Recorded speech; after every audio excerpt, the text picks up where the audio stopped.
Thanks for joining us here on KARE 11 News Now. I'm Alicia Lewis. Happening right now, a few thousand people are still without power across the metro after powerful storms tore through Sunday night. Look at how wild things got here. Wade out of Kingston caught this moment when a trampoline just cartwheeled past his driveway. Really hard to make out anything in this video, though, from Cody. And then this time-lapse video shows Gina showing us how the storms rolled through out of Loring Park. Michelle Maple Grove shared this big tree going down in her yard. A lot of pictures of the eerie looking clouds that passed overhead coming into the newsroom as well.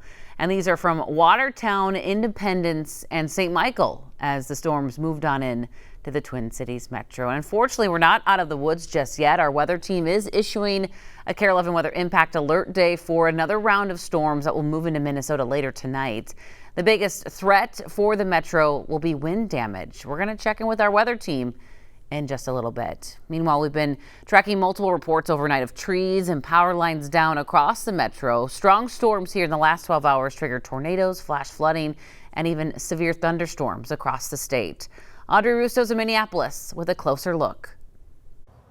Trees in North Minneapolis were no match for the strong winds that whipped through here yesterday. Take a look at this ash tree completely uprooted here on Xerxes, kind of leaning precariously on the roof of this house. You can see those thick roots clearly snapped, and this is going to be a big cleanup for this homeowner here. This is pretty much the entire situation around Minneapolis this morning. Take a look at this video that we've been gathering throughout the overnight hours and into the morning. You can see there's a split tree here on Xerxes, another one closer to 42nd and Colfax. If you are driving at all this morning or throughout the day, you may notice that there's a lot of debris in the road, so keep your eyes peeled for some of those sharper twigs and branches. Now, in nearby Columbia Heights, a homeowner described the storm damaging the transformer on a pole by his property. He told KARE 11 his house was also targeted by Mother Nature too. Yeah, storm came through, a little lightning, and all of a sudden I got 3 trees sitting on my house. Pretty scary. All the power went out. And back out here in North Minneapolis, you can see another house caught by a tree. There's going to be some cleanup involved there as well. On social media, people were reporting uprooted trees, hail over 1 inch in diameter. And though a lot of the reports were coming out of the metro area, we were also seeing reports of damage from as far away as Grove City, which is about 60 miles west of Minneapolis. Back to you. Happening today, the driver who killed 2 people and injured 12 crashing into the patio at the Park Tavern last September will face a judge for his sentencing. In May, Stephen Bailey pled guilty to 2 counts of third-degree murder and 3 counts of criminal vehicular operation. He's facing 25 to 30 years in prison with the plea deal and will have to pay restitution to the victims. Park Tavern server Christina Folkerts was killed, as well as Gabe Harvey, a healthcare specialist at Methodist Hospital. This morning, the suspect in a deadly shooting in Minneapolis is behind bars after allegedly driving up to a man and shooting him in broad daylight. It all happened just after 1 Saturday afternoon on Grand Avenue in the Lyndale neighborhood. Officers say they found a man who had been shot. Early information suggests that the man was standing outside when a vehicle pulled up. Someone got out of the car, shot him, and then drove off. The victim later died at the hospital. A few hours later, police say they arrested the man they believe is the shooter just a few miles away from the scene. New this morning, President Trump lashing out against Russian President Vladimir Putin after more Russian strikes in Ukraine as the countries are trying to reach a peace deal. We thought we had that settled numerous times, and then President Putin goes out and starts launching rockets into some city like Kiev and kills a lot of people in a nursing home or whatever. You have bodies lying all over the street. I'm disappointed in President Putin, very disappointed in him. So we're going to have to look, and I'm going to reduce that 50 days that I gave him to a lesser number because I think I already know the answer what's going to happen. The latest attack from Russia leaving at least 10 people dead in the Kharkiv region. Ukraine Emergency Management says that several industrial buildings were hit by the strikes, but apartments and residential buildings were also hit. Those comments come as the president's meeting with UK's prime minister after announcing a new trade with the European Union. That deal would set tariffs at 15% and add months of uncertainty with one of America's biggest trading partners. Alice Barr has details from Washington. Hi there, this is a preliminary agreement and details are still being hammered out, but it's heading off a trade war with America's biggest trading partner just before a key deadline this week.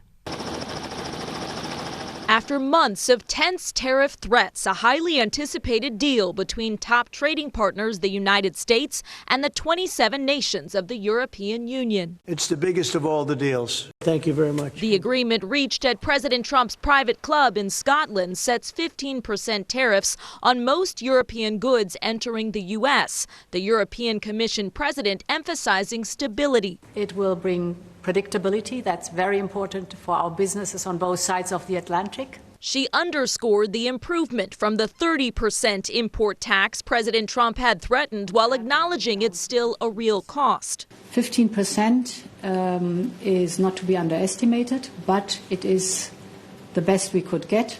The rate does apply to European cars, but there are exceptions, including no tariffs on aircraft parts, certain generic drugs, and some agricultural products.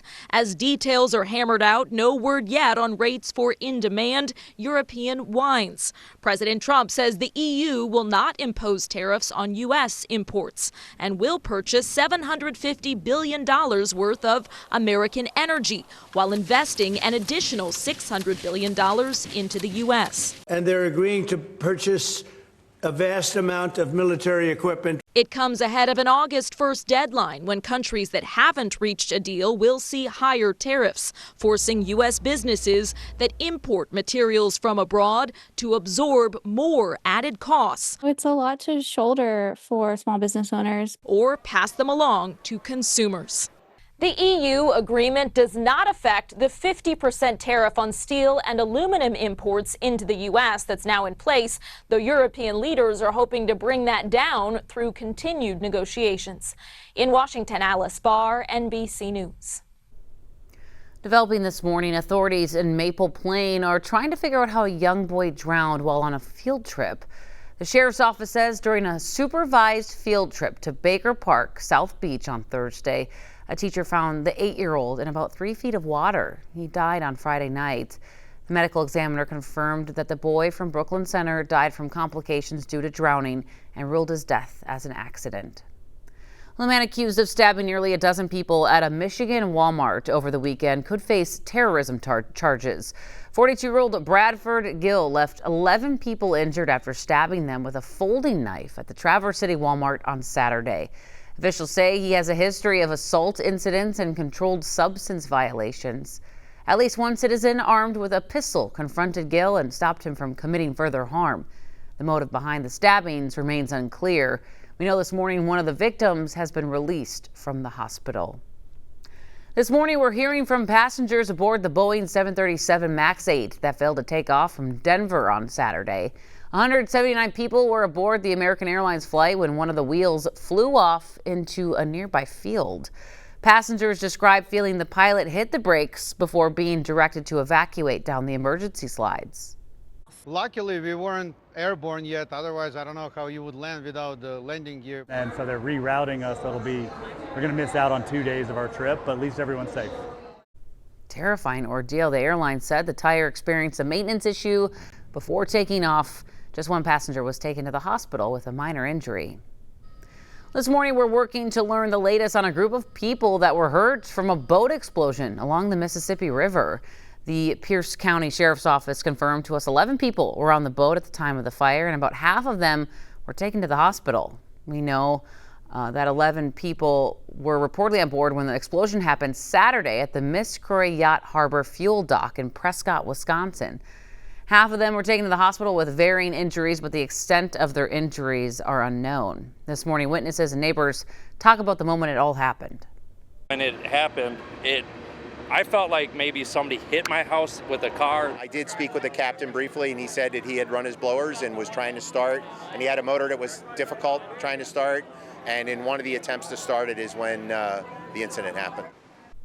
Crazy. Yeah, what caused the fire? All still under investigation. Well, if you've been to a St. Paul Saints game this season, you've likely witnessed a new food challenge. And next month, competitive eating champ Joey Chestnut is going to be here in Minnesota to try it for himself. Chestnut, along with Minnesota's own Stan Van Gordon, known as Bandana Eats, are coming to CHS Field Friday, August 8th to conquer the land of 10,000 calories hot dog. The Saints rolled out the new item this year. 6-foot-long hot dog is loaded with pulled pork, mac and cheese, French fries, and jalapenos. That's a beast of a hot dog right there. Well, stick with us. More news and weather coming up after the break.